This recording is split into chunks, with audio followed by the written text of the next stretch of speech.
Gaza City, Gaza Strip. Israeli airstrikes killed 2 Hamas members early Saturday following a rocket attack on Israel, in the latest fallout from President Donald Trump's decision to recognize Jerusalem as Israel's capital, which has roiled the region and the larger Muslim world.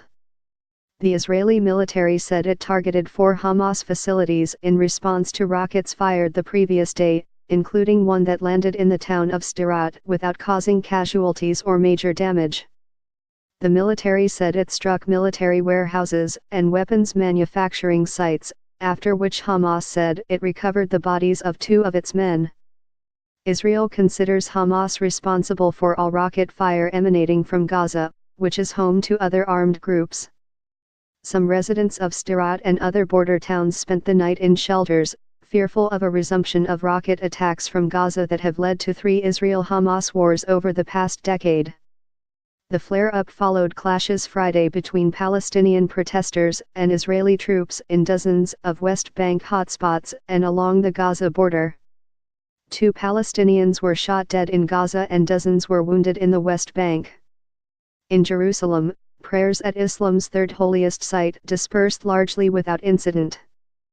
Large crowds of worshippers across the Muslim world staged anti-US marches Friday, some stomping on posters of Donald Trump or burning American flags. Saturday marked the 3rd Palestinian Day of Rage following Trump's announcement, and more protests were expected. In Bethlehem, Palestinians hurled stones at Israeli troops, who responded with tear gas, rubber bullets, and stun grenades. Trump's announcement on Jerusalem, and his intention to move the U.S. embassy there, triggered denunciations from around the world, with even close allies suggesting he had needlessly stirred more conflict in an already volatile region. The status of the city lies at the core of the Israeli-Palestinians conflict, and Trump's move was widely perceived as siding with Israel. Even small crises over Jerusalem's status and that if the holy sites in its old city have sparked deadly bloodshed in the past.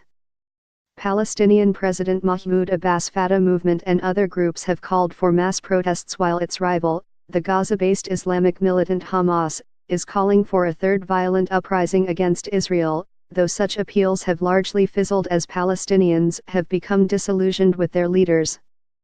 Most countries around the world have not recognized Israel's 1967 annexation of East Jerusalem and maintain their embassies in Tel Aviv. Under a long-standing international consensus, the fate of the city is to be determined in negotiations. The United States found itself alone in the United Nations Security Council Friday, fielding criticism from its other 14 members over the proposed move.